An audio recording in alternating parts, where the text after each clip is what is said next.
co-founder of the social news and entertainment website Reddit, has been found dead.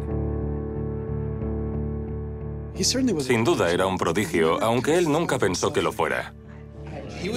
No lo movía la ambición de montar una empresa y ganar dinero. There's a profound sense of loss tonight in Highland Park, Aaron Swartz's hometown, as loved ones say goodbye to one of the internet's brightest lights. Open access and computer activists are mourning his loss. An astonishing intellect. You talk to people who knew him. He was killed by the government, and MIT betrayed all of its basic principles. They wanted to make an example out of him, okay? Los gobiernos tienen un deseo de control insaciable. He was potentially facing 35 years in prison and a $1 million fine. Raising questions of prosecutorial zeal and I would say even misconduct.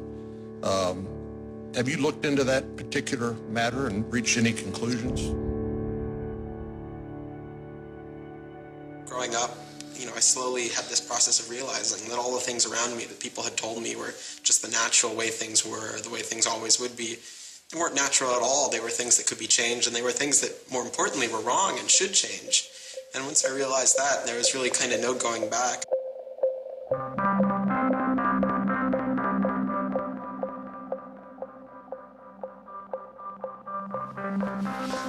Welcome to Story Reading Time.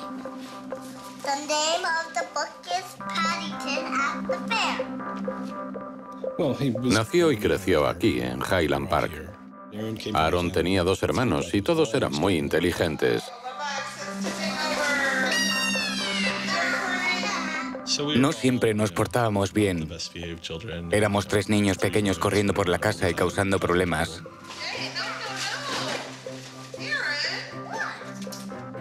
Pero ahora soy consciente de que Aaron empezó a aprender siendo muy pequeño.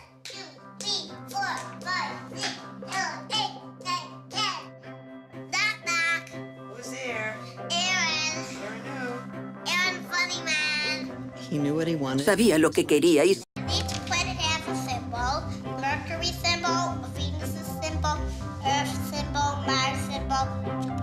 Un día le preguntó a Susan, ¿qué es eso de entretenimiento familiar gratuito en Highland Park? Tenía 3 años. Ella le dijo, ¿de qué estás hablando? Y él le respondió, mira, lo pone en la nevera. Entretenimiento familiar gratuito en Highland Park. Ella se quedó boquiabierta, asombrada de que supiera leer.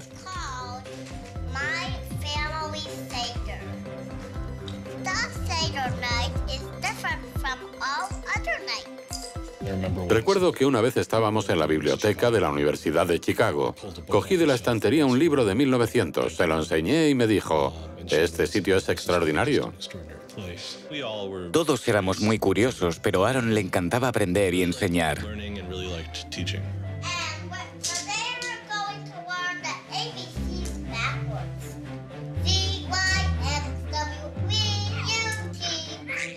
El día que llegó a casa tras su primera clase de álgebra me dijo, Noah, voy a enseñarte álgebra. Y yo le dije, ¿qué es el álgebra? Él era así.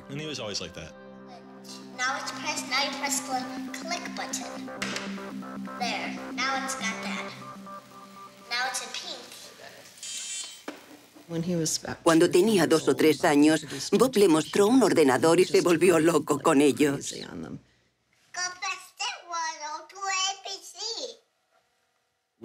Todos teníamos ordenadores, pero a Aaron le encantaban. Le fascinaba Internet.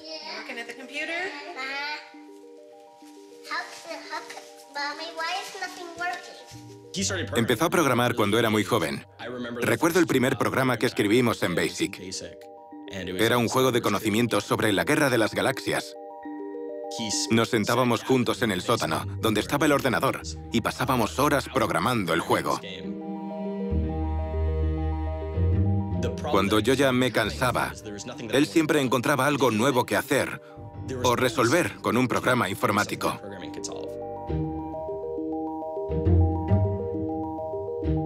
Aaron consideraba la programación como algo mágico para lograr cosas que las personas corrientes no podían. Aaron hizo un cajero automático usando un Creative Macintosh y una caja de cartón.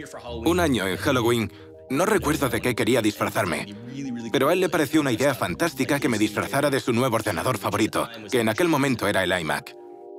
Él odiaba disfrazarse, pero le encantaba convencer a los demás de que fuésemos como a él le gustaba.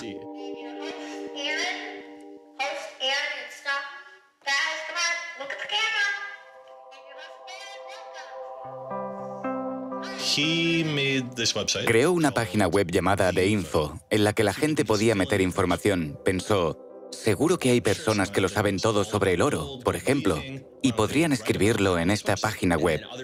Otras personas podrían acceder a la información, leerla y corregirla si pensaban que era errónea. Algo muy parecido a Wikipedia. Pero fue mucho antes de Wikipedia.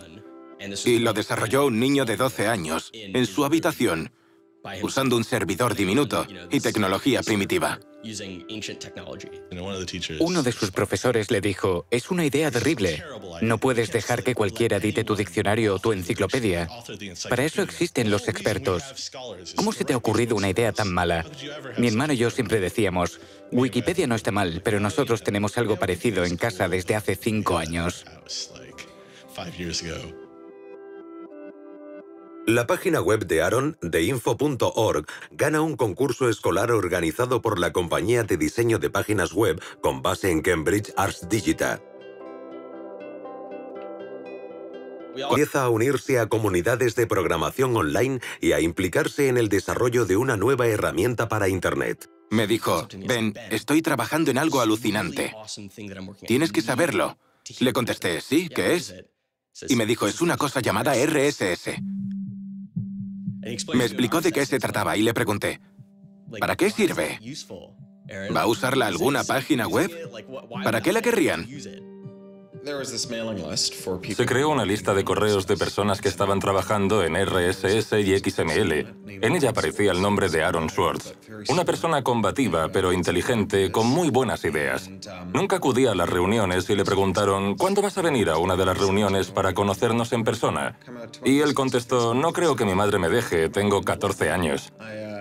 No podían creer que aquella persona, aquel colega con el que llevaban todo un año trabajando, fuera un chico de 13 años, 14 recién cumplidos. Y nuestra segunda reacción fue, tenemos que conocerlo. Es extraordinario, formaba parte del grupo que diseñó el RSS.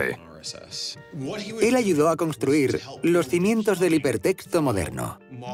Y la parte concreta en la que él trabajaba, el RSS, era una herramienta que permitía obtener extractos de texto de otras webs.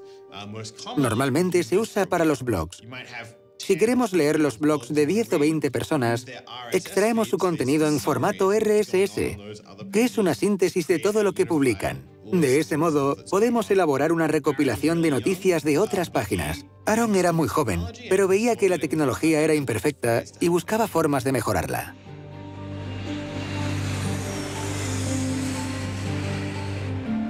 Su madre lo dejaba en el aeropuerto en Chicago y nosotros lo recogíamos en San Francisco. Le presentábamos a mucha gente con la que podía discutir del tema y nos horrorizaban sus terribles hábitos alimenticios. Solo comía alimentos blancos. Por ejemplo, arroz hervido, pero no frito porque no era lo suficientemente blanco, pan blanco y cosas así. Nos maravillábamos al oír la calidad del debate que salía de la boca de aquel joven. Estábamos convencidos de que llegaría lejos en la vida si no moría antes de escorbuto. That now you can't make companies like Doc was saying. You can't have companies that just, let's sell dog food over the internet, let's sell dog food over cell phones. But there's still a lot of innovation going on. I think if you don't see the innovation, maybe your head is in the sand. Tenía la personalidad de un sabelotodo dominante. Pensaba, soy más listo que tú y como soy más listo que tú, soy mejor y puedo decirte lo que tienes que hacer. Y por eso mismo, a veces se comportaba como un idiota. So you aggregate all these computers together and now they're solving big problems like searching for aliens and trying to cure cancer. Lo conocí a través del IRC, Internet Relay Chat, y no solo escribía códigos, sino que solucionaba muchos problemas a la gente. Era un gran filántropo. Compartía los ideales del movimiento de cultura libre. Creo que Aaron intentaba mejorar el mundo, arreglarlo. Tenía una personalidad muy fuerte que a veces provocaba cierto rechazo. No siempre se sentía cómodo con el mundo y el mundo no siempre se sentía cómodo con él. Aaron entró en el instituto y no le gustaba nada. Lo odiaba. No le gustaban las clases ni los profesores. Él sabía cómo conseguir la información. No necesitaba que un profesor le enseñara geometría. Podía aprenderla del libro. No necesitaba que un profesor le diera su versión de la historia norteamericana. Tenía 3 compilaciones históricas a su disposición y podía leerlas cuando quisiera. Solamente le interesaba Internet.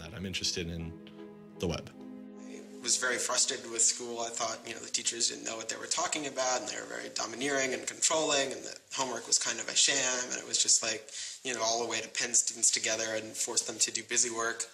And, I started reading books about, the history of education and how this educational system was developed and, alternatives to it in ways that people could actually learn things as opposed to just regurgitating facts their teachers told them. And that kind of led me down this path of questioning things. Once I questioned the school I was in, I questioned the society that built the school, I questioned the businesses that the schools were training people for, and I questioned the government that, set up this whole structure. Una de las cosas que más le obsesionaban eran los derechos de autor. Los derechos de autor siempre han sido una carga en la industria editorial y para los lectores, pero no una carga excesiva. Es una norma razonable que se asegura de que la gente reciba su dinero. La generación de Aaron experimentó el choque entre el antiguo sistema de los derechos de autor y este medio tan asombroso que él estaba ayudando a desarrollar, Internet y la web. Ambos mundos colisionaron y se produjo el caos. Por aquel entonces conoce a un profesor de Derecho de Harvard, Lawrence Lessig, que estaba litigando contra los derechos de autor ante el Tribunal Supremo. Un joven Aaron Swartz vuela a Washington para asistir al juicio. I'm Aaron Swartz, and I'm here to listen to see the Eldred argument. Why did you fly out here from Chicago and come all this way to see the Eldred argument? That's a more difficult question. See the Eldred. Because I don't know. It's very exciting to see the Supreme Court, especially such a prestigious case as this one.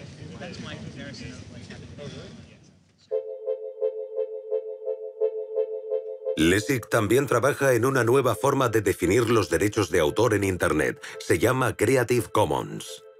Creative Commons se basa en la idea de dar a los creadores una forma de identificar su creatividad, respetando la libertad que eso conlleva. Así, mientras todos los derechos de autor son reservados, en nuestro modelo solo algunos lo son. Buscamos una forma sencilla de decir, esto es lo que puedes hacer con mi trabajo, pero necesitas mi permiso para estas otras cosas. El trabajo de Aaron era la parte informática, redactar las licencias para que fueran sencillas y comprensibles, para que los ordenadores pudieran procesarlas. La gente preguntaba, ¿por qué se encarga un chico de 15 años de redactar las especificaciones de Creative Commons? ¿No creéis que es un gran error? Y Larry decía, el error sería no hacer caso a este chico. Ni siquiera era lo suficientemente alto como para llegar al podio. Antes eran todos fijos, no regulables, y siempre se producía ese momento embarazoso en el que abría la pantalla del ordenador y nadie podía verlo. Come to our website here, and you go to choose license. It gives you this list of options, explains what it means, and you fill out 3 simple questions. Do you want to require attribution? Do you want to allow commercial uses of your work? Do you want to allow modifications of your work? Me dejó impactada al ver que todos aquellos hombres lo trataban como a un adulto. Aaron subió al escenario frente a mucha gente y empezó a hablar de la plataforma que había creado para Creative Commons. Y todo el mundo le prestaba atención. Yo estaba sentada al fondo y solo podía pensar, es solo un niño. ¿Por qué lo escuchan? Pero lo hacían. Yo no entendía bien de qué hablaba. Aunque sus detractores critican la falta de esfuerzo por asegurar a los artistas el pago de su trabajo, el éxito de Creative Commons ha sido enorme. Actualmente, solo en la web Flickr, más de 200 millones de personas usan alguna de las licencias de Creative Commons. Contribuyó con sus habilidades tecnológicas, pero para él no era una cuestión simplemente tecnológica. Aaron solía escribir con franqueza en su blog personal. Pienso mucho las cosas y me gustaría que otros hicieran lo mismo. Trabajo en nuevas ideas y aprendo de la gente. No me gusta excluir a nadie. Soy un perfeccionista, pero no dejo que eso se interponga en las publicaciones. Salvo por la educación y el entretenimiento, no desperdicio mi tiempo en cosas que no causarán impacto. Intento ser amable con todo el mundo, pero odio que no me tomen en serio. No siento resentimiento, no es productivo y aprendo de mis propias experiencias. Quiero hacer del mundo un lugar mejor.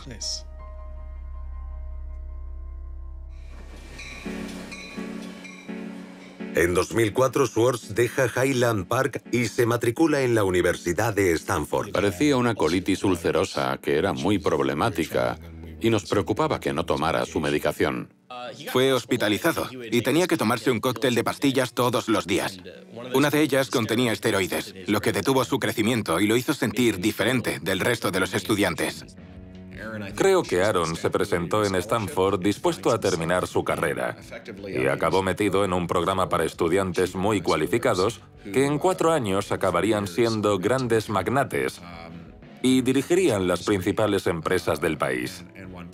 Y creo que eso le molestaba muchísimo. En 2005, tras solo un año de universidad, Schwartz recibe una oferta de trabajo para una nueva empresa llamada Y Combinator, dirigida por Paul Graham. Dijo, se me ha ocurrido una idea para una página web. Y a Paul Graham le encantó. Así que Aaron dejó los estudios y se mudó a este apartamento. Este era el apartamento de Aaron cuando se mudó aquí. Recuerdo que mi padre se quejaba de lo difícil que era encontrar un piso de alquiler porque Aaron no tenía nómina y había dejado la universidad. Él vivía en lo que ahora es el salón y algunos de estos carteles son de cuando estaba aquí. Esta es la biblioteca. Ahora hay más libros, pero muchos son de Aaron. El sitio de Aaron de Y Combinator se llama Infogamy, una herramienta para hacer páginas web, pero Infogamy apenas tiene usuarios y Schwartz acaba fusionando su proyecto con otro de Y Combinator que necesita ser rescatado. Lo dirigen Steve Huffman y Alexis Ohanian y se llama Reddit. There we were, starting from almost nothing. No users, no money, no code, and growing day by day into a hugely popular website. And it showed no signs of letting up. First we had 1,000 users, then 10,000, then 20,000, and on and on. It was just incredible. Reddit ha llegado a lo más alto y es un rincón dedicado a los amantes de la informática. Hay mucho humor, mucho arte y la visitan todas las mañanas para enterarse de las noticias. Reddit roza el caos a cierto nivel. Así que, por un lado, es un sitio en el que la gente habla de las noticias del día, de tecnología, de política y de otros problemas. Pero también hay mucho contenido no seguro y material ofensivo. Hay algunas secciones en las que los trolls se sienten como en casa. Así que en ese sentido, Reddit ha generado mucha polémica. Podríamos decir que está al límite del caos. Reddit llama la atención del gigante editorial Condé Nast, que les hace una oferta para comprar la compañía. Les ofrecieron mucho dinero, tanto que molestaba a mi padre con preguntas como ¿dónde voy a guardar tanto dinero? Sería mucho. Muchísimo dinero. Probablemente más de $1 millón. Pero no sé cuánto. ¿Y qué edad tenía en ese momento? 19 o 20 años. En este mismo apartamento se sentaban en unos sofás hechos polvo y se dedicaban a trabajar en Reddit. Cuando la vendieron, organizaron una gran fiesta. Al día siguiente se mudaron a California y me dieron las llaves a mí.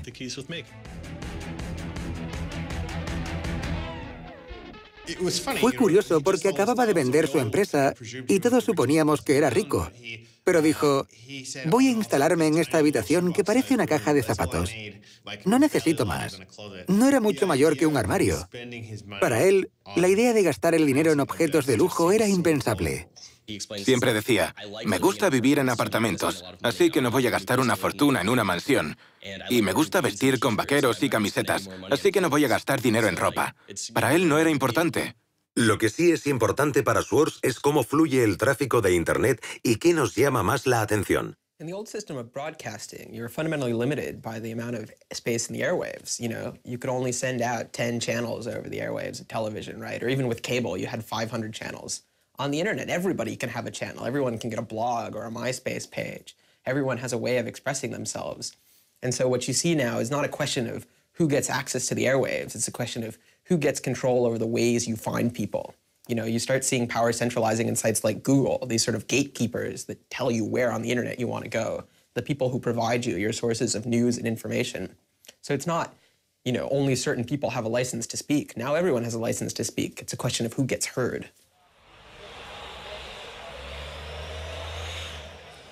Cuando empezó a trabajar en Condé Nast, en San Francisco, llegó a la oficina y quisieron darle un ordenador con una serie de programas instalados. Le dijeron que no podía instalar nada nuevo en él, lo que para un programador es ultrajante. Desde el primer día se quejaba de eso. Paredes grises, escritorios grises, ruido gris. Cuando llegué el primer día no podía soportarlo. A la hora del almuerzo me encerré en el baño y me puse a llorar. No creo que pueda mantener la cordura con ese zumbido constante en mis oídos, y mucho menos podría trabajar así. Pero aquí, nadie más parece trabajar. Todo el mundo entra en nuestra sala para pasar el rato o charlar, o invitarnos a jugar al nuevo videojuego que está probando Wired. Tenía diferentes aspiraciones, más bien políticas. Y en Silicon Valley no existe esa cultura de orientar la actividad tecnológica hacia fines políticos. Aaron odiaba trabajar para una empresa. Todos odiaban trabajar para Condé Nast. Pero Aaron era el único que no estaba dispuesto a aceptarlo. Así que hizo que lo despidieran dejando de ir a trabajar. Se dice que fue una separación dura. Tanto Alexis Ohanian como Steve Huffman rechazaron ser entrevistados para este documental. Rechazaba el mundo empresarial.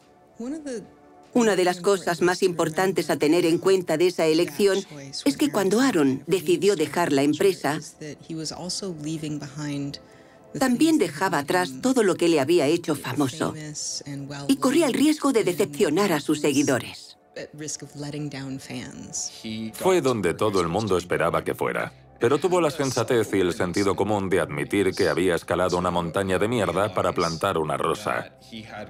Y al hacerlo se dio cuenta de que había perdido el sentido del olfato.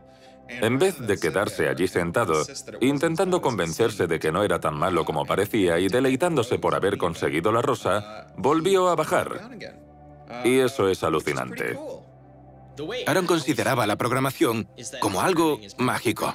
Lograba cosas que las personas corrientes no podían con la programación. Y si una persona tiene poderes mágicos, debe usarlos para hacer el bien o para ganar montañas de dinero. Schwartz se siente inspirado por uno de los visionarios a los que había conocido de niño. El hombre que había inventado la web, Tim Berners-Lee. En la década de 1990, Berners-Lee se convirtió en el autor de uno de los inventos más lucrativos del siglo XX, pero en vez de beneficiarse de la World Wide Web, la red, la cedió de forma gratuita. Ese es el motivo de que exista hoy en día. Tim influenció muchísimo a Aaron. Es uno de los primeros y grandes genios de Internet que no se benefició de ello en ningún aspecto. No le interesaba encontrar el modo de hacerse multimillonario. Mucha gente lo habría visto como una forma de ganar dinero y ahora existirían muchas webs pequeñas en vez de una grande. Y las webs pequeñas no habrían funcionado al ser imposible conectarlas unas con otras. La clave era que conectara a todo el planeta y no podía funcionar a menos que todo el mundo tuviera acceso a ella.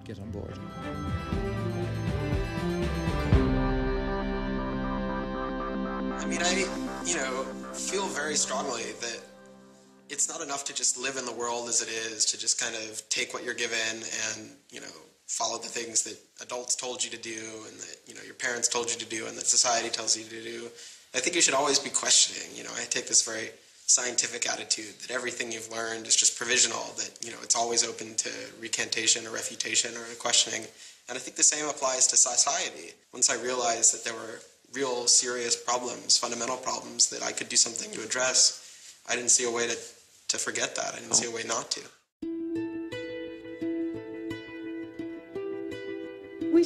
Empezamos a pasar mucho tiempo juntos, como amigos.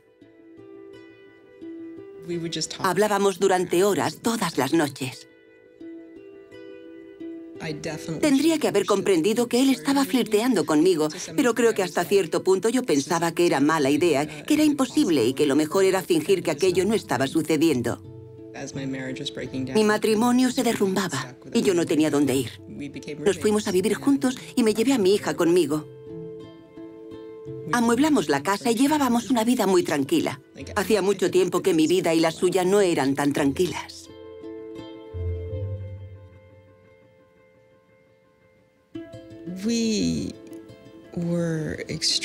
Estábamos muy unidos desde que comenzó nuestra relación. Estábamos en contacto constantemente. Pero los dos éramos muy difíciles.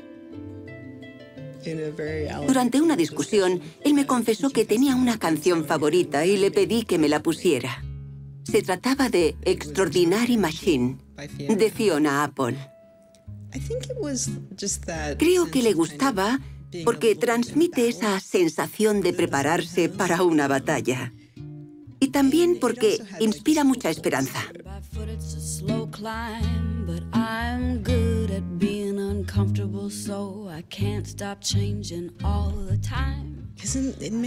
En muchos sentidos, Aaron tenía una actitud muy optimista con respecto a la vida.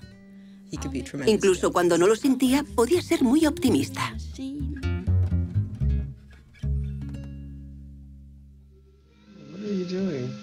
Flickr has video now.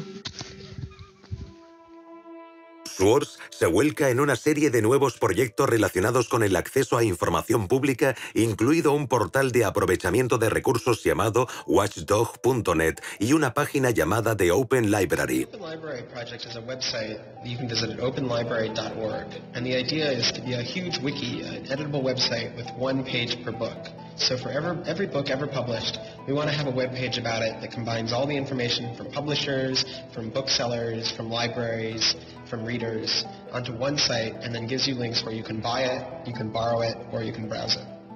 I love libraries. I'm the kind of person who goes to a new city and immediately seeks out the library. That's the dream of Open Library, is building this website where both you can leap from book to book, from person to author, from subject to idea, go through this vast tree of knowledge that's been embedded and lost in big physical libraries that's hard to find, that's not very well accessible online, is really important because books are a cultural legacy.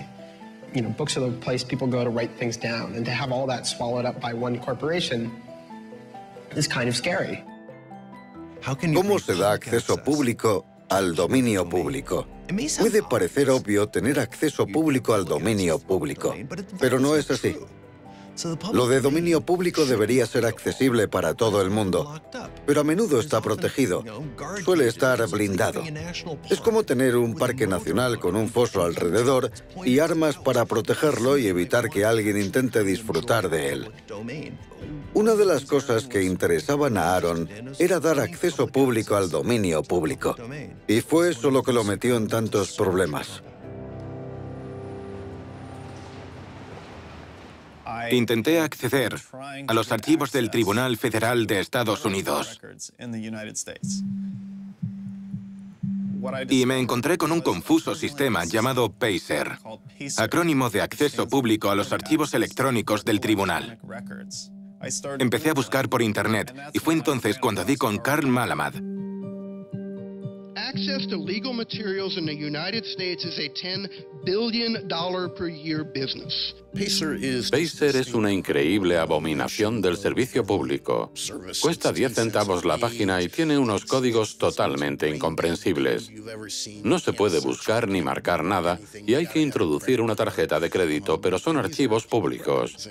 Los tribunales de distrito son muy importantes porque ahí es donde comienzan muchos de nuestros litigios. Los casos de derechos civiles, los de patentes y muchos más. Y los periodistas, los estudiantes, los abogados, mucha gente necesita acceder a Pacer y el sistema se resiste. Las personas sin medios no pueden leer las leyes tan fácilmente como aquellas que tienen un American Express. Es un impuesto por el acceso a la justicia. La ley es el sistema operativo de nuestra democracia. ¿Y tenemos que pagar para verla? No parece muy democrático. Ganan unos 120 millones de dólares al año con el sistema Pacer. Y no cuesta eso, según sus propios registros. De hecho, es ilegal. La ley e-Government de 2002 declara que el tribunal puede cobrar únicamente lo necesario para cubrir los gastos que conlleva mantener Pacer. Como fundador de public.resource.org, Malamud decidió protestar por el cobro de Pacer. Crea un programa llamado The Pacer Recycling Project al que la gente puede subir documentos de Pacer por los que ya han pagado y crear así una base de datos gratuita que todo el mundo pudiera usar. La gente de Pacer empezó a recibir muchas críticas, incluso del Congreso, para que permitieran el acceso público a la página. Así que crearon un nuevo sistema y en 17 bibliotecas repartidas por todo el país, el acceso a Pacer era gratuito. Supone una biblioteca por cada 22.000 kilómetros cuadrados, así que no servía de nada. I encouraged volunteers to join the so-called Thumb Drive Corps and download docs from the public access libraries, upload them to the Pacer recycling site. La gente iba con memorias USB, descargaban documentos y me los enviaban. Pero era una broma. De hecho, cuando alguien pinchaba en Thumb Drive Corps, se abría un vídeo del Mago de Oz con los Munchkins cantando.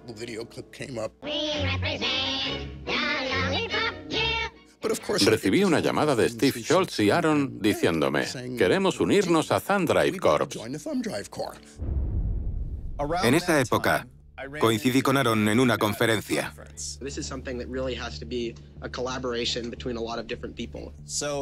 Me acerqué a él y le dije, estoy planeando una intervención en el problema de Pacer.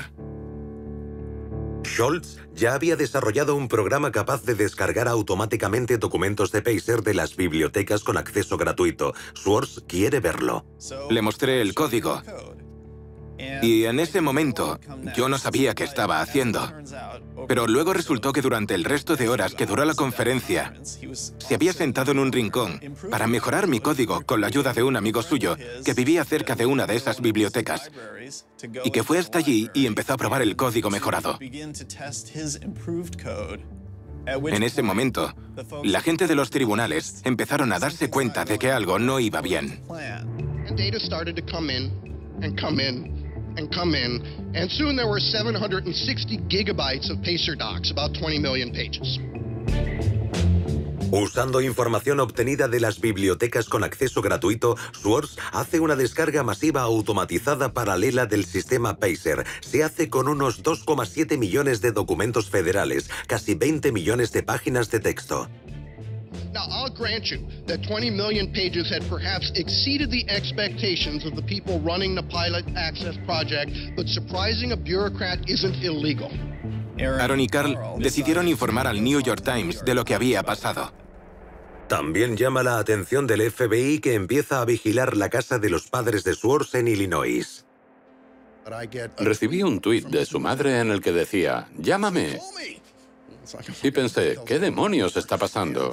Me puse en contacto con Aaron y su madre no dejaba de repetir, «Dios mío, el FBI, el FBI». Un agente del FBI condujo por el camino de entrada de nuestra casa para ver si Aaron estaba en su habitación.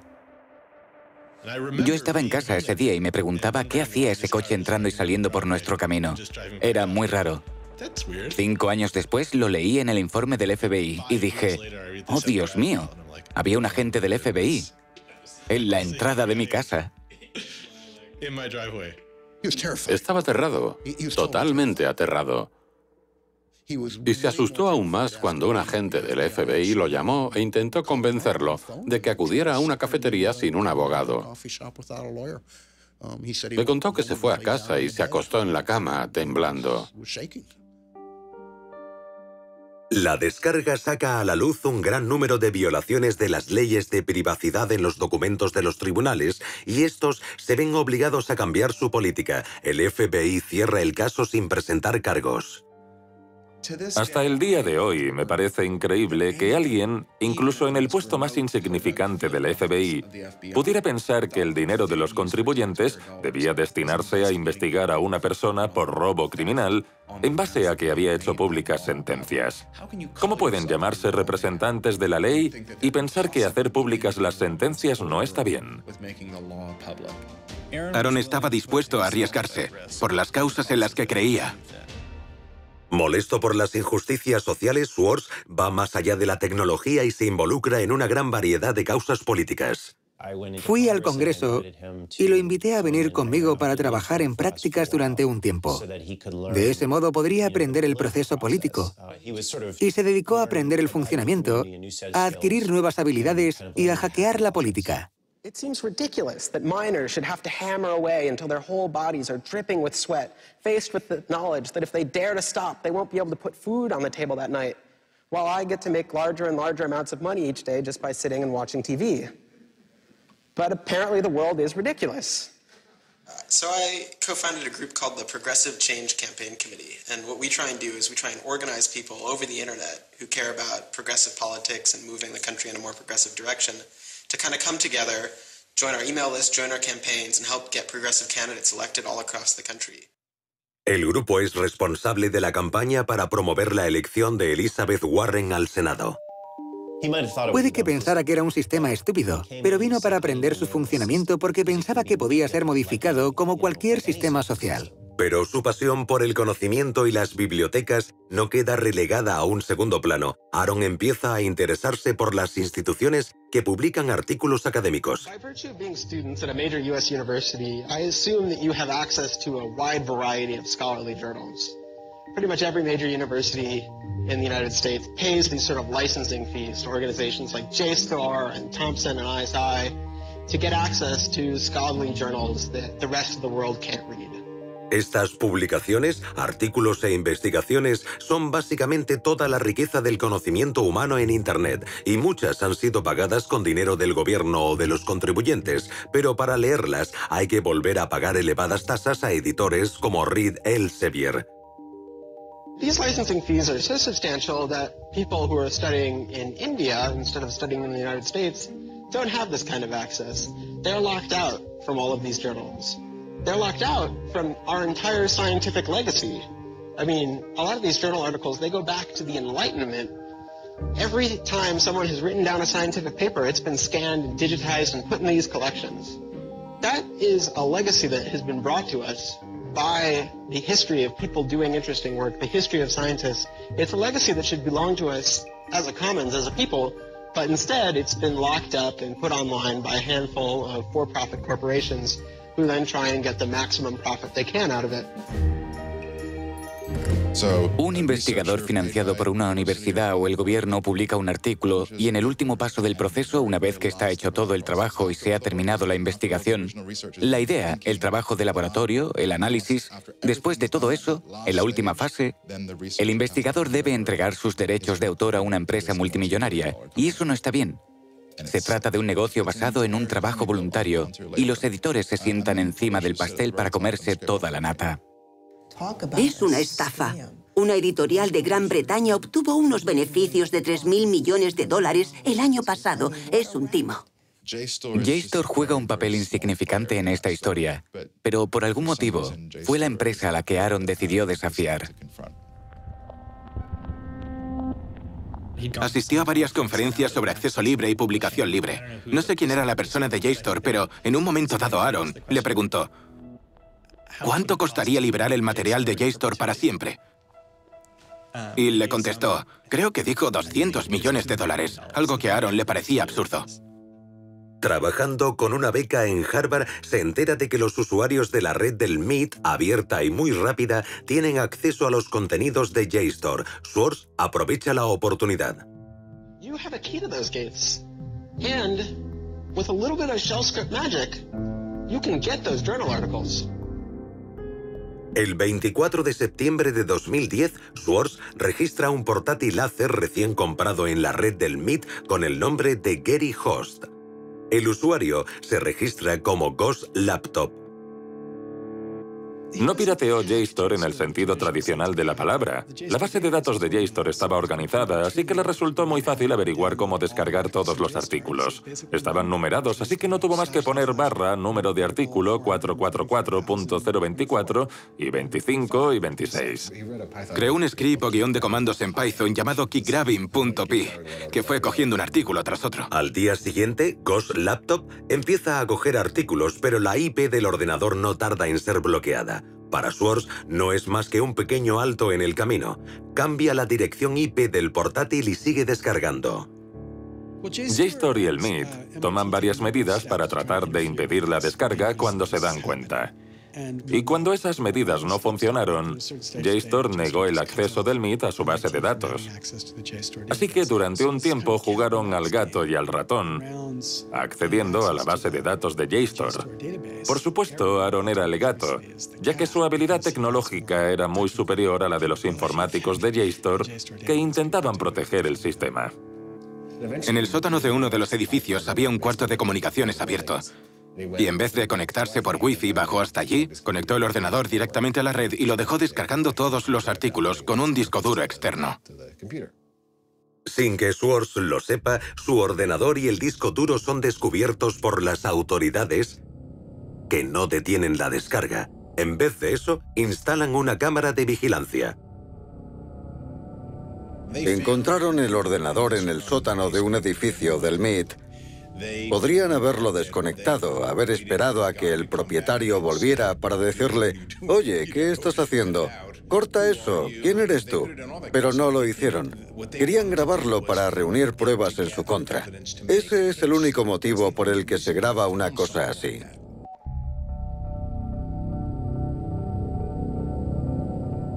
Al principio, la única persona que aparece en la cámara de vigilancia solo usa el cuarto para almacenar botellas y latas.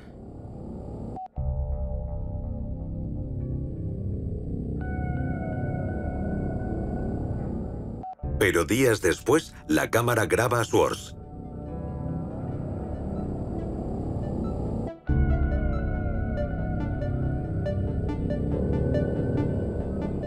Schwartz está cambiando el disco duro.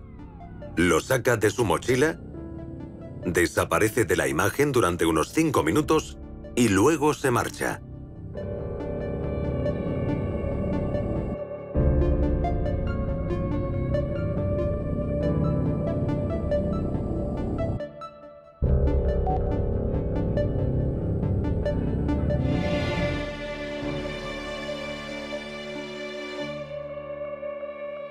Organizaron una especie de emboscada. Él volvía a casa en bici desde el MIT y de repente aparecieron varios coches de policía y empezaron a seguirlo.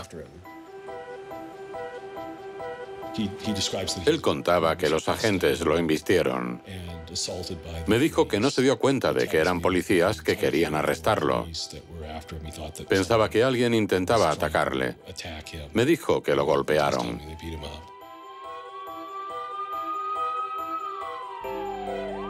Yo estaba hundido. La idea de que un miembro de mi familia tuviera que someterse a cualquier tipo de proceso criminal me resultaba extraña e incomprensible. Pidieron órdenes de registro para la casa de Aaron, su apartamento en Cambridge y su despacho en Harvard. 2 días antes de la detención, la investigación va más allá de JSTOR y la policía local de Cambridge. Ahora está en manos del Servicio Secreto de Estados Unidos. El Servicio Secreto fue creado para investigar los fraudes informáticos y de tarjetas de crédito en 1984, pero 6 semanas después del ataque del 11 de septiembre, sus competencias aumentan. El presidente Bush hace uso de la Patriotic Act para crear una red de lo que ellos llaman Fuerzas Especiales contra los Delitos Electrónicos.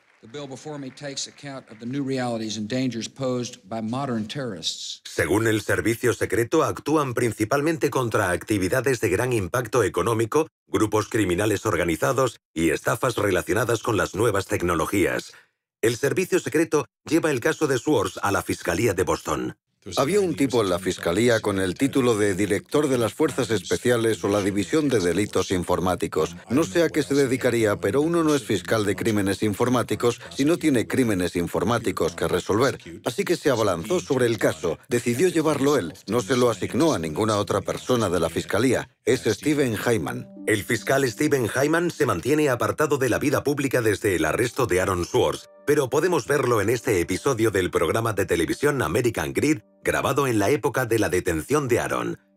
En él describe su anterior caso contra el famoso pirata informático Alberto González, que le valió una enorme atención mediática y numerosos elogios. González organizó el robo de más de 1 millón de números de tarjetas de crédito con sus claves de seguridad, el mayor fraude de su clase en la historia. Aquí Hyman describe a González y da su opinión sobre la piratería. These guys are driven by a lot of the same things that we're driven by. They have an ego, they like challenge, and of course they like money and everything you can get from money. Uno de los sospechosos implicados en el caso González era un joven hacker llamado Jonathan James. Creyendo que lo acusarían por los crímenes de González, James se suicidó durante la investigación. En un comunicado de prensa anterior, describiendo la postura del gobierno con respecto al caso de Aaron Swartz, la jefa de Hyman y fiscal del distrito de Massachusetts, Carmen Ortiz, declara: robar es robar, ya se use un comando informático o una palanca y se sustraigan documentos, datos o dólares. No es cierto. Obviamente no es cierto. No digo que no cause daños y tampoco que no debería castigarse el robo de información. Pero deberíamos ser mucho más sutiles a la hora de determinar exactamente qué daños son más perjudiciales. Si fuerzo una puerta con una palanca, estoy causando daño, no cabe duda. Pero cuando Aaron crea un script que dice descargar, descargar, descargar 100 veces por segundo, no está causando daño a nadie. Y menos si lo hace con el propósito de crear un archivo de publicaciones académicas. Eso no le causa daño a nadie. No estaba robando, ni vendiendo lo que cogió, ni regalándolo. Solo quería dar a conocer su punto de vista. La detención pasa factura a Swartz. No quería hablar de ello. Estaba muy estresado. Si yo pensara que el FBI va a llamar a mi puerta en cualquier momento y me van a detener nada más salir, o al ir a hacer la colada, o que entraran en mi apartamento si no cierro bien la puerta, estaría realmente estresado. Así era como se sentía Aaron. Se volvió bastante sombrío.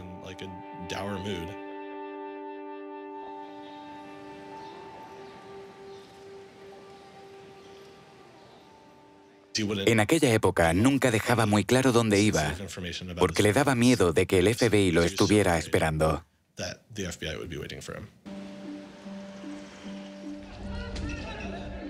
Es una época de activismo social y político sin precedentes. La revista Time nombraría como persona del año 2011 al manifestante. Se produjo un aumento de ataques de hackers. Wikileaks había publicado una serie de comunicaciones diplomáticas. Manning fue arrestado. En aquella época no se sabía si él había sido el responsable de la filtración. Anonymous, una especie de grupo de protesta del que forman parte muchos hackers, empezó a hacer de las suyas. Si comparamos todo eso con lo que él hizo, deberían haber dejado el caso en manos del MIT y JSTOR para que lo solucionaran de forma privada y profesional. Jamás debería haber llamado la atención de los tribunales. No pertenecía a ese ámbito.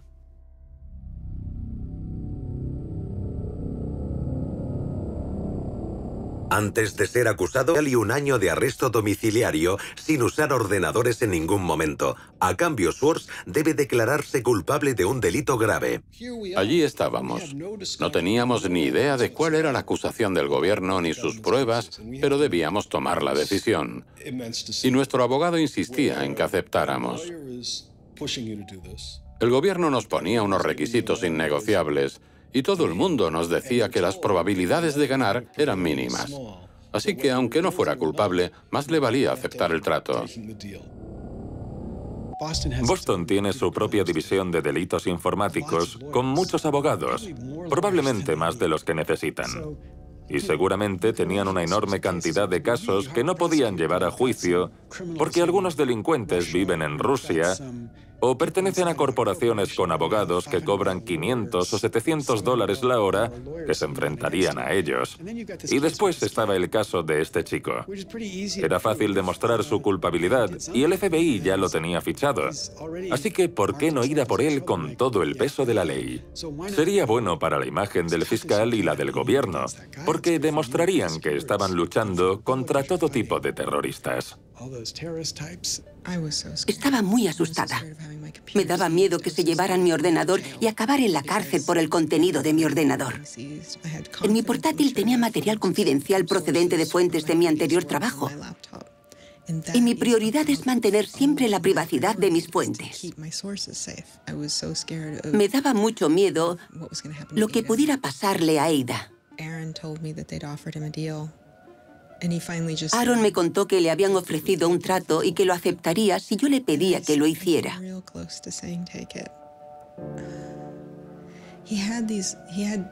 Me faltó muy poco para pedírselo. Tenía aspiraciones políticas serias que había desarrollado cuando decidió abandonar su trabajo corporativo y comenzar esta nueva vida dedicada al activismo político. Pero pensaba que no podía seguir por ese camino habiendo cometido un delito. Una vez me dijo, estábamos paseando junto a la Casa Blanca y me dijo, ahí no dejan trabajar a delincuentes.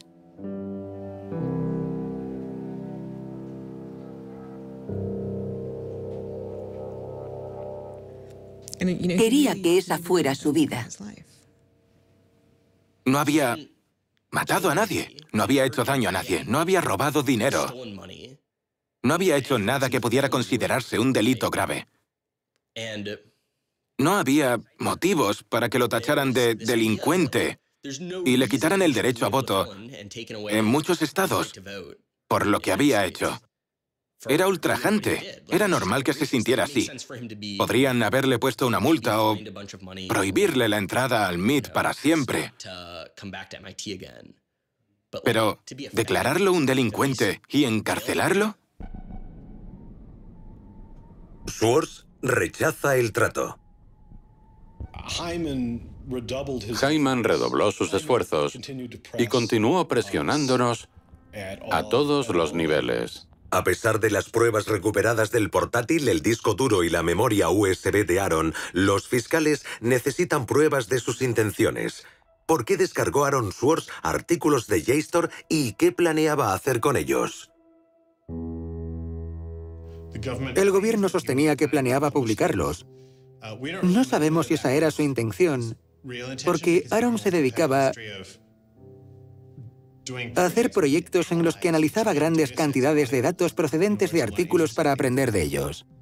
La mejor prueba de ello era que cuando estaba en Stanford, también descargó toda la base de datos de Westlaw. Para un proyecto con estudiantes de Derecho de Stanford, Schwartz descargó la base de datos legal de Westlaw y puso al descubierto la vinculación entre quienes financiaban la investigación legal y los resultados finales. Hizo un fabuloso análisis de organizaciones comerciales que concedían dinero a profesores de Derecho para que estos escribieran artículos analizando las leyes que les eran favorables, como Exxon durante un derrame de petróleo, y ese sistema corrupto de financiación les beneficiaba. Schwartz nunca publicó los documentos de Westlaw. Podía tener la misma intención con la base de datos de JSTOR. Era algo totalmente aceptable. Pero si por otro lado tenía intención de crear un servicio equiparable a JSTOR, como su propio Harvard Law Review, y cobrar por ello. Entonces se trataba de un delito criminal porque estaría intentando explotar ese material comercialmente. Pero sería de locos pensar que pretendía eso. También cabía la posibilidad de que su intención fuera hacer pública toda esa información. Y dependiendo de sus intenciones, la ley debía considerarlo de un modo u otro. El gobierno lo acusaba de un delito comercial, como si hubiera robado datos de tarjetas de crédito, ese tipo de delitos. No sé qué pensaba hacer con esa base de datos, pero un amigo suyo me dijo que quería analizarlos en busca de pruebas de financiación empresarial en investigaciones sobre el cambio climático que pudieran modificar las conclusiones. Y yo me lo creo.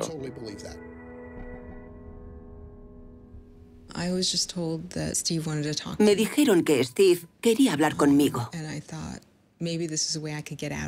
Pensé que podía ayudarlo a salir de aquella situación.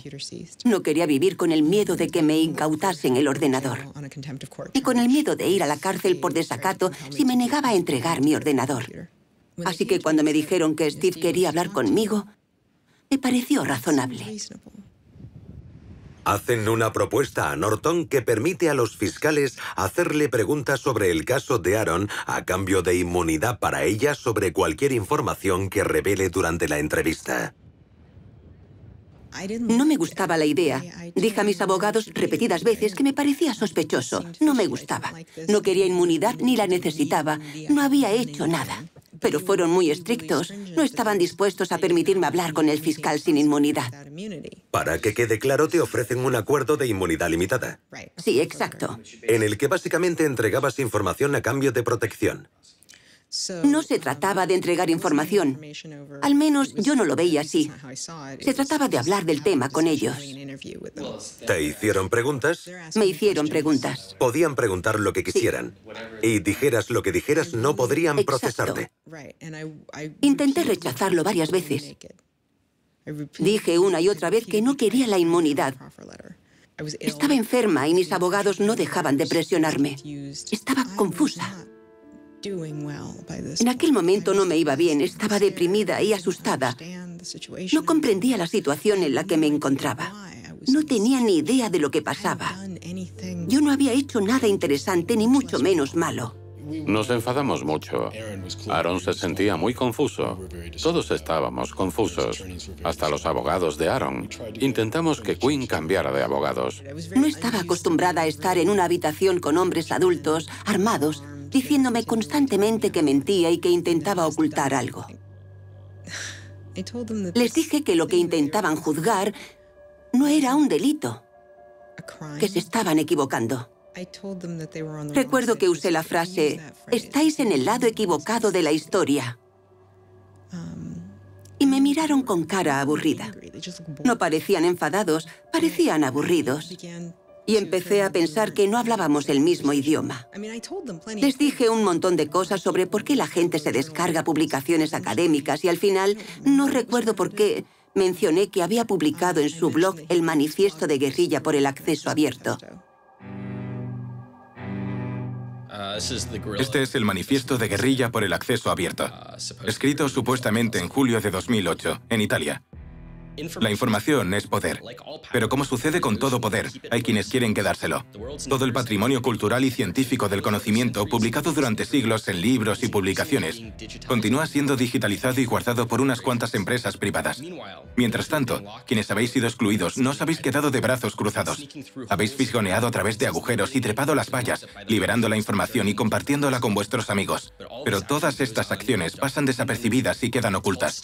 Las llaman actos de robo o piratería. Como si compartir la riqueza del conocimiento fuese el equivalente a saquear un barco y asesinar a su tripulación. Pero compartir no es inmoral, es un imperativo moral. Solo quienes están cegados por la ambición se negarían a permitir que un amigo hiciera una copia. No hay justicia en cumplir leyes injustas. Es hora de salir a la luz y, siguiendo la gran tradición de la desobediencia civil, declarar nuestra oposición al robo privado de la cultura pública. Supuestamente, el manifiesto fue escrito por 4 personas diferentes y editado por Norton. Pero es Schwartz quien lo firma. Cuando terminé la entrevista, fui inmediatamente a hablar con Aaron y le conté todo lo que recordaba. Se enfadó muchísimo. Lo que hice no tendría que haber acabado así. No hice nada mal, pero todo salió mal. Y yo nunca... Sigo furiosa.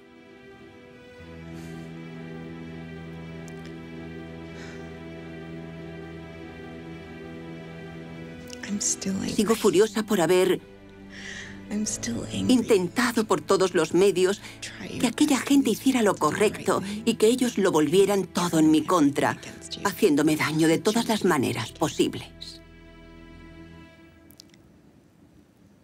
En ese momento, lamenté haber dicho todo eso. Pero sobre todo lamento que aceptemos eso como algo normal, que nos parezca bien. Que mantengamos un sistema judicial que conduce a la gente a pequeñas trampas que pueden arruinarte la vida. Ojalá no hubiera dicho aquellas cosas. Pero lo que más me enfurece es que todo siga igual. Y que la gente piense que eso está bien. Usaron todos los métodos imaginables para sonsacarle información que perjudicara a Aaron y que pudiera ayudar a la fiscalía. Pero no creo que la información que dio fuera relevante para el gobierno. Pasan los meses mientras los amigos y familiares de Swords esperan a que se formulen los cargos. En ese tiempo, Swords se convierte en un experto sobre Internet al que consultar. Do you think that the internet is something that should be considered a human right and something that the government cannot take away from you? Yes, definitely. I mean, this notion that national security is an excuse to shut down the internet, that's exactly what we heard in Egypt and Syria and all these other countries. And so, yeah, it's true. Sites like WikiLeaks are going to be putting up some embarrassing material about what the U.S. government does, and people are going to be organizing to protest about it and try and change their government. You know, and that's a good thing. That's what all these First Amendment rights of free expression, of freedom of association are all about. And so the notion that we should try and shut those down, I think, just goes against very basic American principles. The principle, I think, is one that our founding fathers would have understood. If the internet had been around back then, instead of putting post offices in the Constitution, they would have put ISPs. Swords conoce a la activista Taryn Steinbrückner Kaufman y empiezan a salir. We need a massive global public outcry. If there's no massive global public outcry, it won't create any change. You know, 4 people in this city should cause a massive global public outcry. You know, we need a petition signer. Sin entrar en detalles, le advierte que está envuelto en lo que él llama lo malo. Yo tenía muchas teorías, como que tenía una relación con Elizabeth Warren, o algo así. Dudaba entre Hillary Clinton y Elizabeth Warren. Y un tiempo después, a finales de julio, Aaron me llamó. Yo cogí el teléfono y me dijo, puede que lo malo salga mañana en las noticias. ¿Prefieres que te lo cuente yo o quieres leerlo mañana? Le contesté, quiero que me lo cuentes. Entonces me dijo, bueno, me detuvieron por descargarme demasiadas publicaciones académicas y quieren usarme para dar ejemplo. Y le dije, ¿eso es todo? ¿Por eso tanto jaleo? ¿En serio? Tampoco me parecía para tanto. El 14 de julio de 2011, el fiscal acusa formalmente a Swords de 4 delitos graves. Lo acusan el mismo día que en Inglaterra detienen a 2 miembros de Lulzsec y a otros piratas informáticos. Aaron parecía un pirata más, así que decidieron clavar su cabeza en una estaca y exponerla para que todo el mundo la viera. Aaron fue a entregarse y lo detuvieron. Lo registraron, le quitaron los cordones de los zapatos y el cinturón y lo encerraron en una celda de aislamiento. La Fiscalía del Distrito de Massachusetts emite un comunicado declarando: Swords se enfrenta a 35 años de cárcel, seguidos de 3 años de libertad condicional, embargo de bienes y una multa de hasta $1 millón. Sale en libertad bajo fianza de $100.000. El mismo día, el principal afectado, JSTOR, retira todos los cargos contra Swords y se niega a proseguir el caso. Los de JSTOR no eran nuestros amigos, no pretendían ayudarnos ni ser amables, pero no quisieron seguir formando parte de esto. Los representantes de JSTOR y su empresa matriz, Ithaca, han rechazado hablar en este documental, pero al mismo tiempo emitieron un comunicado diciendo: procesarlo fue una decisión del gobierno, no de JSTOR. Pensábamos que el caso terminaría ahí, que convenceríamos a Steven Hyman de que retirara la acusación o accediera a solucionarlo de una forma más racional, pero el gobierno se negó. ¿Por qué? Creo que querían dar ejemplo con Aaron. Nos dijeron que no retirarían la acusación por esos delitos graves, ni la petición de cárcel, porque querían usar este caso como algo ejemplarizante. Eso fue lo que nos dijeron. ¿Os lo dijeron? Sí. ¿Que querían dar ejemplo? Sí. ¿Que lo iban a usar para eso? Sí. Lo dijo Steven Hyman. ¿Para disuadir a quién? Como si hubiera más gente que se decidiera a entrar en JSTOR y descargarse publicaciones para hacer una denuncia política. Sería más fácil comprender la postura de la administración Obama de una supuesta intención disuasoria si el gobierno, por ejemplo, hubiera procesado el que podríamos considerar el mayor delito económico que ha tenido lugar en este país en los últimos 100 años. Los crímenes que condujeron a la crisis económica de Wall Street. Cuando empiezan a utilizar la táctica de la disuasión de una forma selectiva, dejan a un lado el análisis del delito y hacen uso de los recursos para el cumplimiento de la ley en base a una ideología política. Y eso no es solo antidemocrático, es incluso antiestadounidense. Posteriormente, el fiscal Steven Hyman dice supuestamente al abogado del MIT que la gota que colma el vaso es un comunicado de prensa enviado por una organización que había fundado Swords llamada Demand Progress. Según el MIT, Hyman reacciona a la declaración de apoyo calificándola de campaña descontrolada por Internet y un movimiento estúpido que eleva el caso de un nivel humano a un nivel institucional. Era una combinación peligrosa. El fiscal no quería perder credibilidad, tenía una carrera política a la vista y no quería que esto le pasara factura en el futuro. Así que destinó mucho dinero de los contribuyentes en detener a una persona por coger demasiados libros de una biblioteca. Increíble. Decidí presionar al MIT de todas las formas posibles para que pidiera al gobierno que detuviera el proceso. ¿Cuál fue la respuesta del MIT? En aquel momento no dio ninguna respuesta.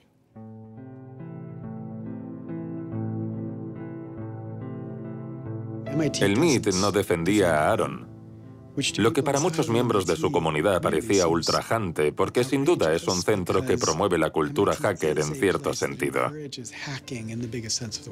En el MIT, la idea de saltar barreras y meterse por túneles prohibidos no es solo un rito de iniciación. Es prácticamente parte de su filosofía. Abrir cerraduras es casi una asignatura obligatoria. Tenían la autoridad moral necesaria para interrumpir el proceso. El MIT no se plantó en ningún momento y dijo a los federales: no hagáis esto, no queremos que hagáis esto, os estáis pasando, estáis yendo demasiado lejos. Se comportaron como cualquier otra gran empresa. Ayudaron al gobierno, no nos ayudaron a nosotros. No se veían en la obligación y no intentaron pararlo. El MIT se negó a hacer comentarios al respecto, pero posteriormente emitieron un comunicado diciendo que intentaban mantener una posición neutral y que pensaban que a los fiscales les daba igual lo que el MIT pudiera pensar o decir sobre el caso. El comportamiento del MIT parecía en total desacuerdo con sus principios. Cabría pensar que decidieron no implicarse, y estaban en su derecho. Pero en este caso, esa postura de neutralidad era un claro apoyo a la fiscalía. Tanto Steve Jobs como Steve Wozniak empezaron vendiendo una cajita azul diseñada para defraudar a la compañía telefónica. Bill Gates y Paul Allen comenzaron sus negocios usando los ordenadores de Harvard, algo que estaba en contra de las normas. La diferencia entre Aaron y las personas que he mencionado es que él quería un mundo mejor, no ganar dinero. Swords continúa hablando abiertamente de los problemas de Internet. the internet works is because of the competitive marketplace of ideas. And what we need to be focusing on is getting more information about our government, more accessibility, more discussion, more debate. But instead, it seems like what Congress is focused on is shutting things down. Aaron pensaba que podía cambiar el mundo, explicando claramente cómo funcionaba ese mundo. Literally control your computer and make it spy on you. Welcome, Aaron. Good to have you back on the show here. You know, just like spies used to in olden days put microphones and tap what people were saying, now they're using computers to do the same things. La actividad política de Swartz continúa. Su atención se centra ahora en un proyecto de ley que estudia el Congreso destinado a frenar la piratería. Su nombre es SOPA, la Stop Online Piracy Act. Activistas como Peter Eckersley la consideran excesiva, ya que amenaza la integridad de Internet. Una de las primeras cosas que hice fue llamar a Aaron. Le pregunté, ¿podemos organizar una gran campaña en contra de esto? No, he said. It's a bill about the freedom to connect. Now I was listening. Se lo pensó un tiempo y luego me dijo que sí. Fue entonces cuando fundó Demand Progress. Demand Progress es una organización activista por Internet. Contamos con 1,5 millones de miembros y se creó en otoño de 2010. Aaron fue una de las personas que más contribuyó al activismo en contra de los problemas de justicia social en este país. SOPA fue la primera ley destinada a restringir la piratería online de música y cine. Pero lo que hacía era tratar con un martillo un problema que necesitaba un bisturí. De aprobarse, la ley permitiría a una empresa retirar la financiación de páginas web sin necesidad de un proceso o incluso forzar a Google a excluir sus enlaces. Tan solo necesitaría una reclamación por infracción de derechos de autor. Enfrenta a los titanes de los medios de comunicación tradicionales contra una nueva cultura mucho más sofisticada. It makes everyone who runs a website into a policeman. And if they don't do their job of making sure nobody on their site uses it for anything that's even potentially illegal, the entire site can get shut down without even so much as a trial. This was over the top. I mean, this era exagerada. Era una catástrofe. This bill poses a serious threat to speech and civil liberties for all who use the internet. Solo unos cuantos dijimos, nosotros no estamos a favor de la piratería, pero no tiene sentido destruir toda la arquitectura de Internet, el sistema de dominios y todo lo que lo hace abierto y libre en nombre de la lucha contra la piratería. Aaron lo veía igual. Freedoms guaranteed in our Constitution, the freedoms our country had been built on, would be suddenly deleted.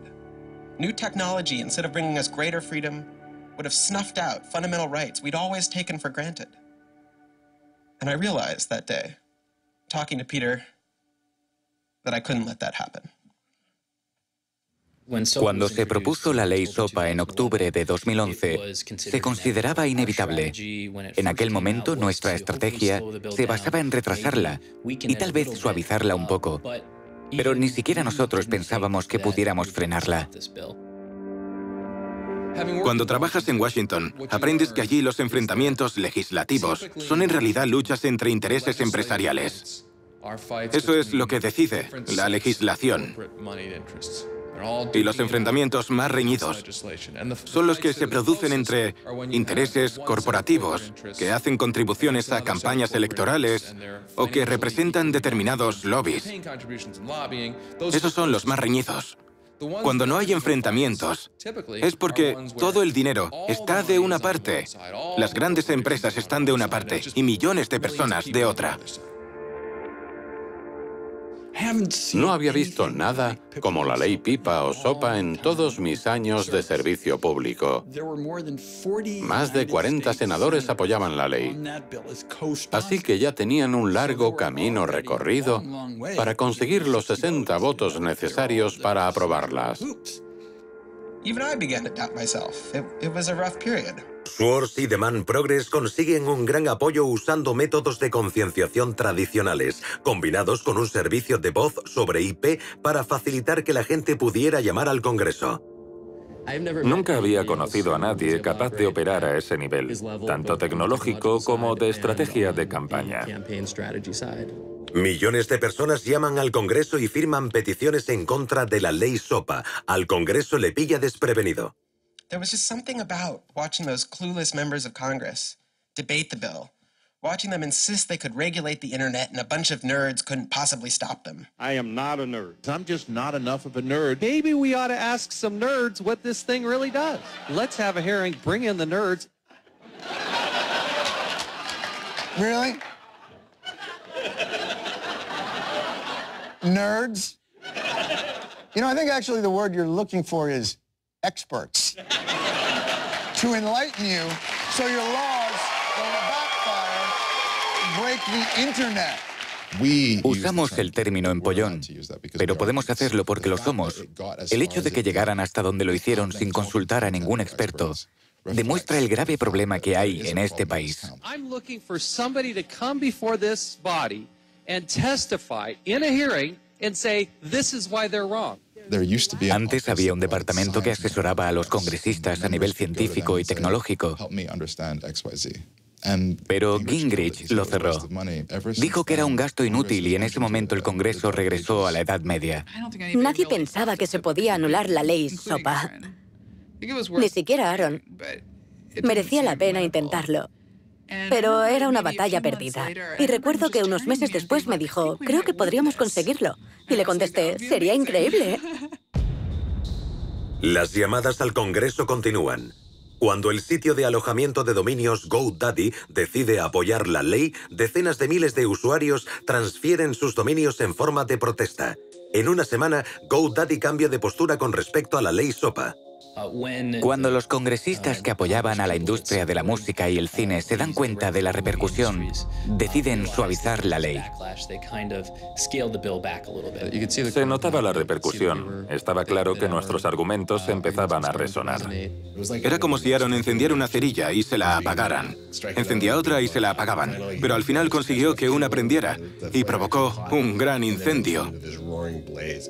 El 16 de enero de 2012, la Casa Blanca emite un comunicado diciendo que no apoya la ley. Y entonces sucede... I'm a big believer that we should be dealing with issues of piracy and we should deal with them in a serious way, but this bill is not the right bill. Jimmy Wales demuestra su apoyo cerrando 24 horas Wikipedia, una de las 5 páginas web más populares del mundo. Tiene un alto porcentaje de todas las visitas que se hacen en Internet. Wikipedia went black, Reddit went black, Craigslist went black, the phone lines on Capitol Hill flat out melted. Members of Congress started rushing to issue statements retracting their support for the bill that they were promoting just a couple days ago. En 24 horas, el número de detractores de la ley SOPA en el Congreso pasó de esto a esto. Ver a congresistas y senadores cambiar de bando el mismo día en que cerraron todas esas páginas fue increíble. Unos 100 congresistas se retractaron. And that was when, as hard as it was for me to believe, after all this, we had won. The thing that everyone said was impossible, that some of the biggest companies in the world had written off as kind of a pipe dream, had happened. We did it. We won. This is a historic week in internet politics, maybe American politics. Lo que nos dijo la gente de Washington, los que trabajaban en el Capitolio, fue que el día en que se cerraron tantas páginas como protesta por la ley SOPA, recibieron más emails y llamadas que nunca. Fue un momento emocionante. Internet maduró políticamente.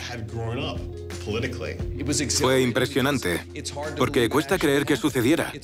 Cuesta creer que una ley con tanto apoyo financiero no pasara del Congreso. Y no solo no pasó del Congreso, no fue aprobada. Sometimes to feel like you're powerless, like when you come out in the streets and you march and you yell and nobody hears you. But I'm here to tell you today, you are powerful. So yeah, maybe sometimes you feel like you're not being listened to, but I'm here to tell you that you are. You are being listened to. You are making a difference. You can stop this bill if you don't stop fighting. Stop PIPA. Stop SOPA. Some of the biggest internet companies, to put it frankly, would benefit from a world in which their little competitors could get censored. We can't let that happen.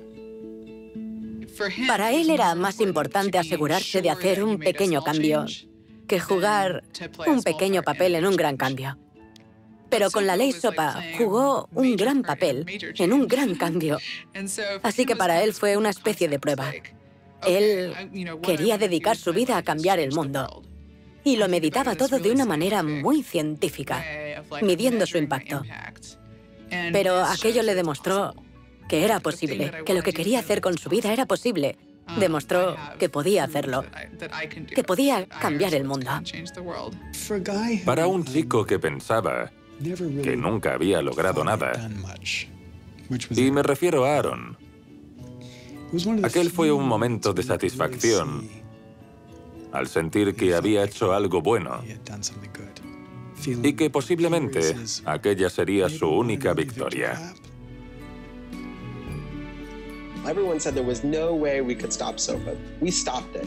This is 3 outrageously good victories, and the year isn't even over yet. I mean, if there's a time to be positive, it's now.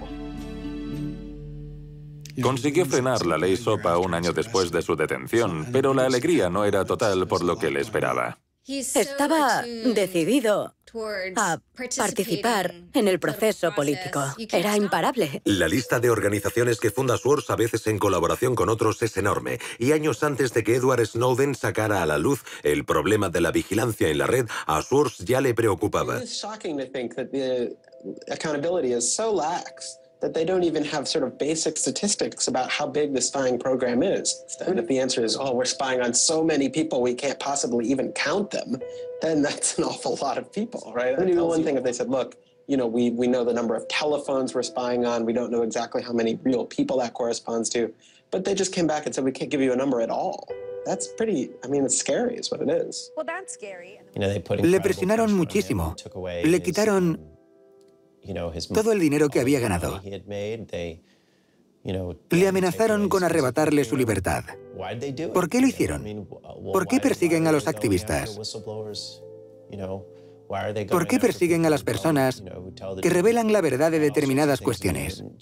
Desde los bancos a la guerra e incluso la transparencia gubernamental. El secretismo solo beneficia a los que ya están en el poder, y vivimos en una era de secretismo que coincide con que el gobierno quizá esté llevando a cabo acciones ilegales e inconstitucionales.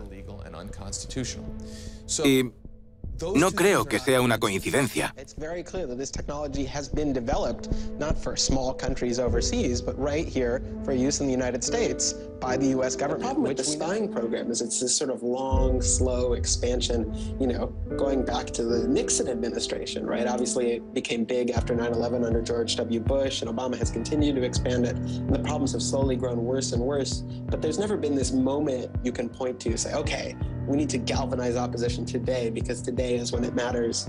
Instead, it's mattered for...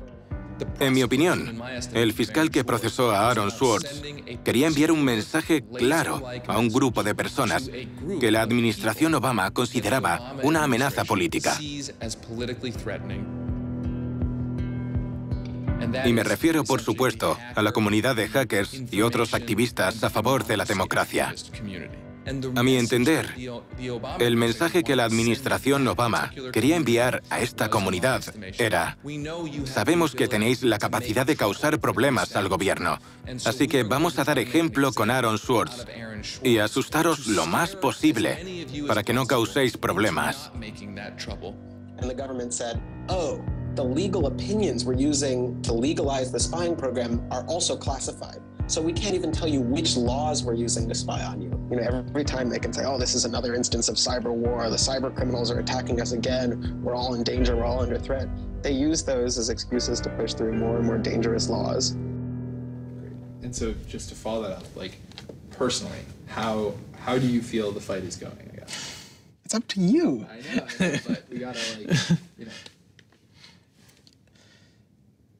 You know, there's sort of these two polarizing perspectives, right? Everything is great. The internet has created all this freedom and liberty and everything's going to be fantastic. Or everything is terrible. The internet has created all these tools for cracking down and spying and, you know, controlling what we say. And I think both are true, right? The internet has done both. And both are kind of amazing and astonishing. And which one will win out in the long run is up to us. It doesn't make sense to say, oh, one is doing better than the other. You know, they're both true. And it's up to us which ones we emphasize and which ones we take advantage of, because they're both there and they're both always going to be there.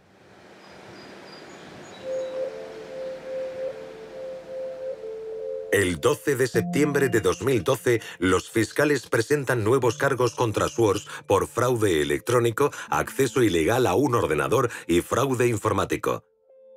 Ahora, en vez de 4 delitos graves, Swords se enfrenta a 13. La presión de la fiscalía aumenta radicalmente, al igual que la posible condena y la multa a pagar. Presentaron una nueva acta de acusación para añadir más cargos y tenían una teoría sobre por qué su conducta constituía un delito federal y por qué debía conllevar una condena mayor aún. Esa teoría y gran parte de las acusaciones contra Swords se basaban en una ley promulgada en 1986 llamada Ley de Fraude y Abuso Informático. La ley de fraude y abuso informático se inspiraba en la película Juegos de Guerra con Matthew Broderick. Era una gran película. En ella, un joven consigue, gracias a la magia de las redes informáticas, lanzar un ataque nuclear. Suficiente como para que aprobaran la ley de fraude y abuso informático. Es una ley anticuada que va contra las condiciones de uso del servicio. Por ejemplo, en webs de citas como eHarmony o Match.com, si alguien cambia sus características personales, dependiendo de la jurisdicción y el fiscal, podría tener graves problemas.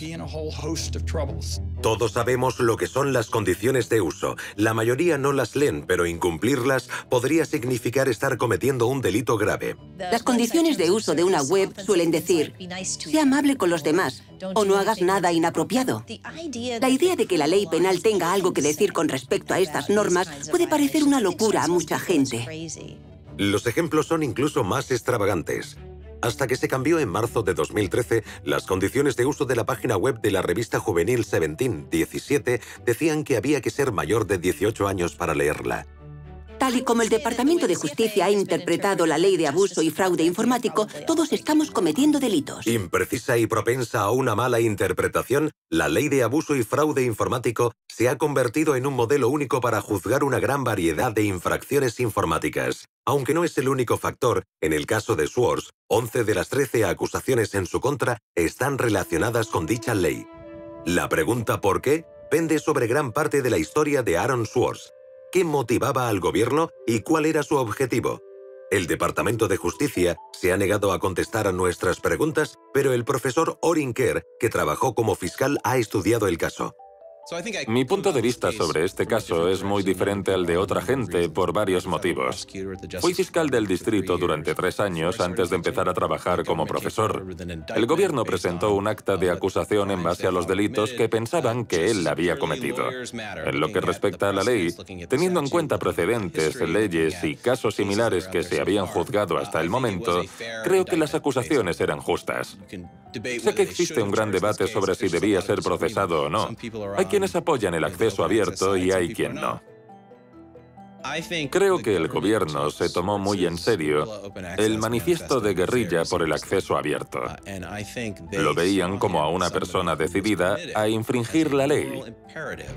Swords quería abolir una ley que consideraba injusta. Y en una democracia, cuando piensas que una ley es injusta, hay varias formas de cambiarla. Se puede hacer a través del Congreso, como hizo Swords con la ley SOPA, pero también se puede violar esa ley para intentar anularla. Y creo que lo que motivaba a la Fiscalía era la idea de que Swords no solo estaba decidido a infringir la ley, sino que también quería asegurarse de que quedaba anulada. Que todo el mundo tuviera acceso a la base de datos y sacarla a la luz pública, como la pasta de dientes que no puede volver a meterse en el tubo. No se habría podido hacer nada y Swords habría ganado. Hay muchas discrepancias sobre si es una ley injusta. Y a fin de cuentas es una decisión que debe tomar el pueblo estadounidense a través del Congreso. Por otro lado, seguimos intentando trazar una línea entre los delitos menores y los graves. El campo de la informática es relativamente nuevo y esas líneas aún no están trazadas con exactitud. Seguimos intentando definirlas. Se trata de un mal uso del criterio procesal. El mazo que usa el Departamento de Justicia para asustar a la gente es cada vez más y más grande. Y la mayoría considera que no merece la pena arriesgarse. ¿Pinchamos los teléfonos? ¿Los filmamos? ¿Buscamos a un testigo que testifique contra ellos? Así es como piensan los agentes federales y los fiscales. Construyen acusaciones, crean acusaciones. Schwartz queda atrapado en la maquinaria de un brutal sistema de justicia que podría no dar marcha atrás. Una maquinaria que ha convertido a Estados Unidos en el país con el mayor índice de encarcelamientos del mundo. En este país nos hemos dejado llevar por la política del miedo y la furia. Y todo aquello a lo que tememos, como el futuro de Internet y el acceso abierto, conduce inmediatamente a la intervención de la justicia. Hemos usado la cárcel y el castigo para resolver una gran variedad de problemas que históricamente nunca habían sido considerados delitos penales. El impulso de amenazar, acusar y enjuiciar, que es una parte de lo que ha generado este debate y esta polémica sobre el acceso abierto a la información de Internet, es similar al que hemos visto en otros aspectos. La diferencia es que las personas que se convierten en víctimas de esta respuesta penal y carcelaria suelen ser pobres y pertenecientes a una minoría. Schwartz empieza a aislarse de amigos y familiares. Dejó de trabajar en otra cosa. Su vida giraba en torno a esas acusaciones. Al parecer, uno de los abogados de Aaron dijo a los fiscales que era inestable emocionalmente y que debían tenerlo en cuenta. Así que lo sabían. Le estaba pasando factura. No podía soportar que restringieran sus actos y sus movimientos. Y la amenaza de la cárcel con la que tanto le presionaban le aterraba. Agotó por completo sus recursos económicos y nos cobrando de millones de dólares. ¿La defensa? Sí. ¿Costó millones? Sí. No quería ser una carga para nadie y eso era un factor importante. Llevaba una vida normal y después estaba toda esa mierda que tenía que soportar. Intentaba mantener las dos cosas separadas, pero estaba empezando a afectarle y a volverse una pesadilla. Schwartz se enfrenta a una dura elección: admitir su culpabilidad y seguir adelante con su vida o luchar contra un sistema defectuoso. Para él, la decisión es simple: rechaza un último acuerdo y se fija fecha para el juicio. Aaron estaba decidido a no admitir algo que consideraba injusto, pero también tenía miedo.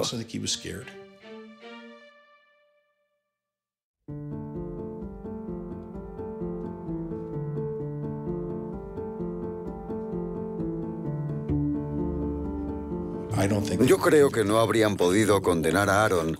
Estoy convencido de que habríamos salido del juzgado, le habría dado un abrazo, habríamos cruzado el río de Boston y nos habríamos tomado unas cervezas. Creo que teníamos razón y estoy convencido de que habríamos ganado el caso. No hablaba mucho de ello, pero se notaba cuánto sufría.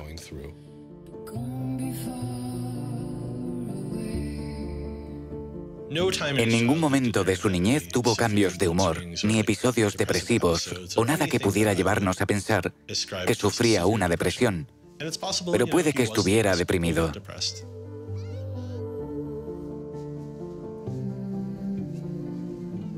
Al principio de nuestra relación, cuando llevábamos 3 o 4 semanas saliendo, me dijo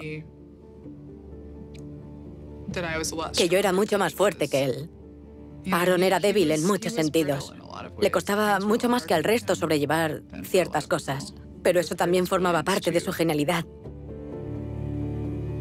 Creo que sufrió una pequeña depresión clínica cuando tenía unos 20 años, pero no mientras estuvo conmigo.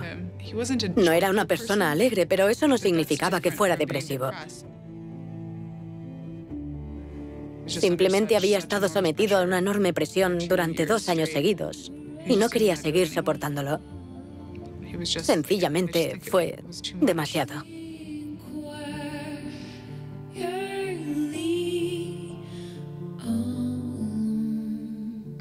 Aquella noche recibí una llamada.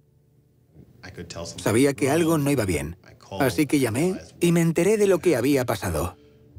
A co-founder of the social news and entertainment website Reddit has been found dead. Police say 26-year-old Aaron Swartz killed himself yesterday in his Brooklyn apartment. Pensé que habíamos perdido a una de las mentes más creativas de nuestra generación. El mundo se me vino abajo en ese momento.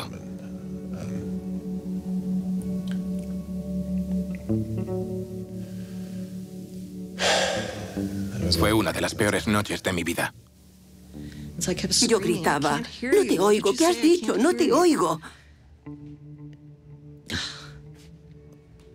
No puedo, ya está. Tranquila.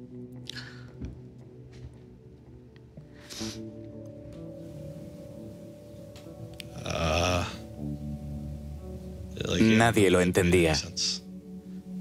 Y seguimos sin hacerlo. Estaba tan frustrado y furioso.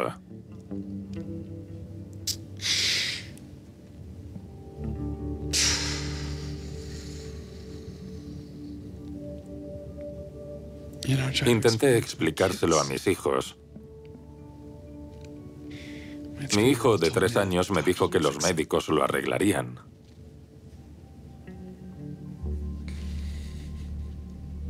Conozco a mucha gente que ha muerto, pero nunca había perdido a nadie así. Porque todo el mundo sentía, como yo, que aún había mucho por hacer. No sabía que se sentía así. No sabía que estaba sufriendo tanto. Era una parte de mí. Y no quería creérmelo.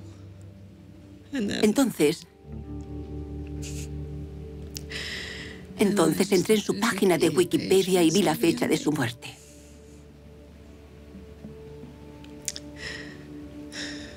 ...2013.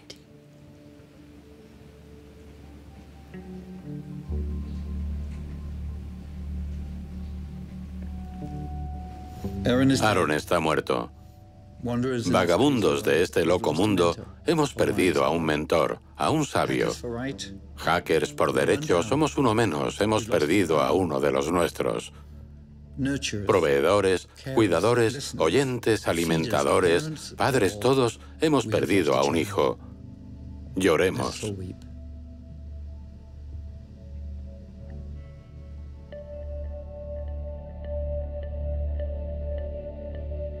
Lo primero que pensé fue, ¿y si nadie se da cuenta?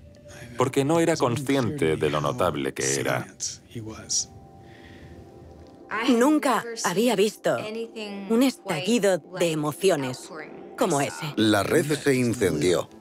Todo el mundo intentaba explicarlo a su modo, pero nunca había visto a la gente mostrar tanta pena en Twitter. Todo el mundo estaba afligido.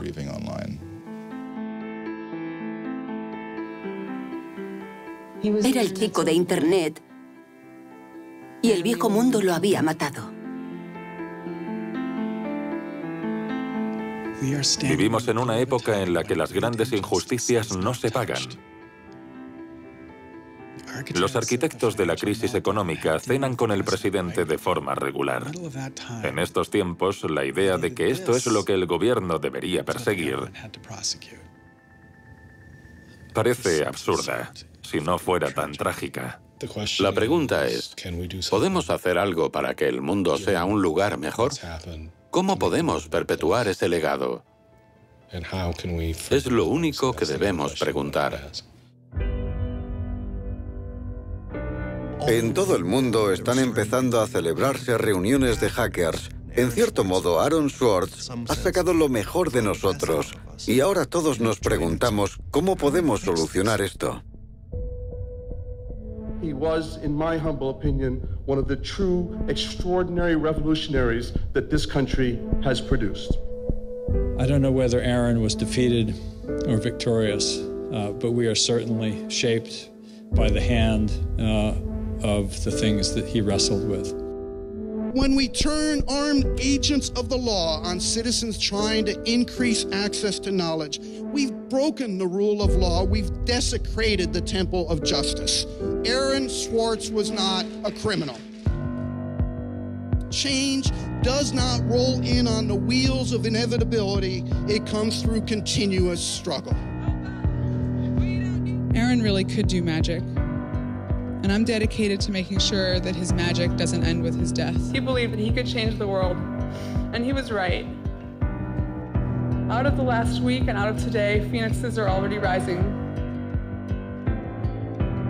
Desde la muerte de Swords, la representante Zoe Lofgren y el senador Ron Wyden han presentado un proyecto para reformar la ley de abuso y fraude informático en la que se basaban la mayoría de las acusaciones contra Swords. Se llama Aaron Law, la ley de Aaron. Aaron creía que debíamos preguntarnos qué es lo más importante que podemos hacer ahora mismo por el mundo. Y si no estamos trabajando en eso, ¿por qué no lo hacemos?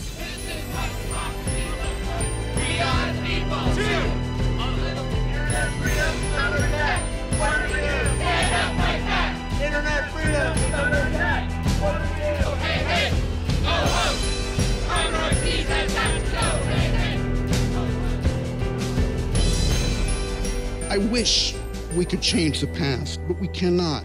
But we can change the future, and we must. We must do so for Aaron. We must do so for ourselves.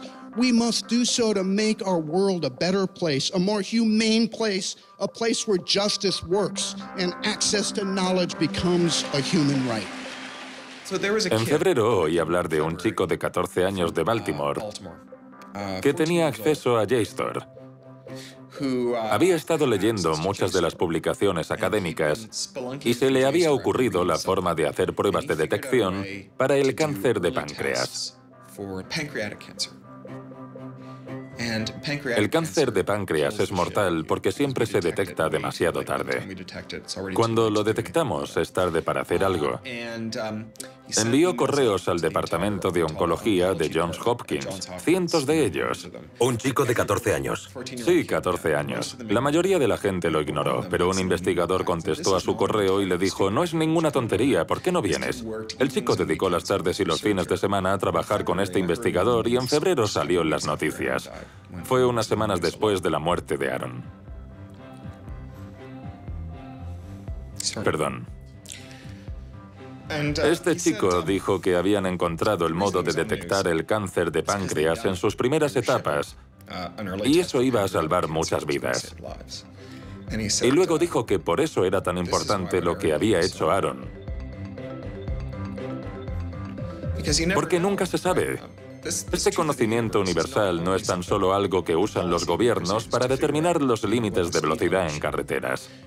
También es de donde surgen las pruebas que evitarán que nuestros hijos mueran de cáncer de páncreas. Y si no tenemos acceso al conocimiento, la persona que podría solucionar determinados problemas quizá no dé nunca con la respuesta.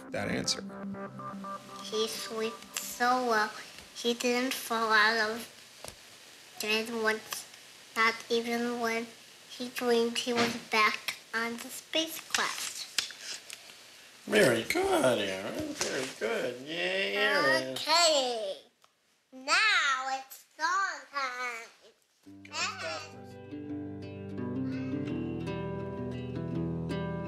It's